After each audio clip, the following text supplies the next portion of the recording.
2026-yilgi Jahon chempionati mezbonlaridan biri Kanada milliy terma jamoasi haqida qiziqarli faktlar. Kanada Shimoliy Amerika qit'asida joylashgan bo'lib, uning poytaxti Ottawa shahri hisoblanadi. Kanada futbol assotsiatsiyasi CONCACAF tashkiloti a'zosi. Kanada milliy terma jamoasi ushbu jahon chempionatida mezbonlardan biri bo'lganligi uchun to'g'ridan-to'g'ri jahon chempionati yo'llanmasini qo'lga kiritdi. 23 bor o'tkazilgan mundial musobaqalarining 3tasida qatnashgan. Ilk ishtiroki 1986-yilda o'tkazilgan Meksika mundiali. Eng yaxshi ishtiroklari guruh bosqichi. Mundial bahslarida Kanada milliy terma jamoasi safida eng ko'p o'yin o'tkazgan futbolchilar ro'yxati.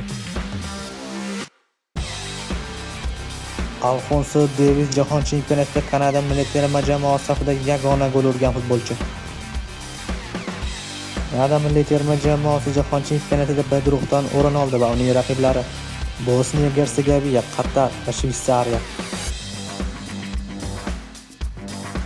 Kanada terma jamoasi birinchi turni Bosniya va Gersegovinaga qarshi, ikkinchi turni esa Qatarga qarshi, uchinchi turni esa hal qiluvchi bahs Shveysariyaga qarshi o'tkazadi.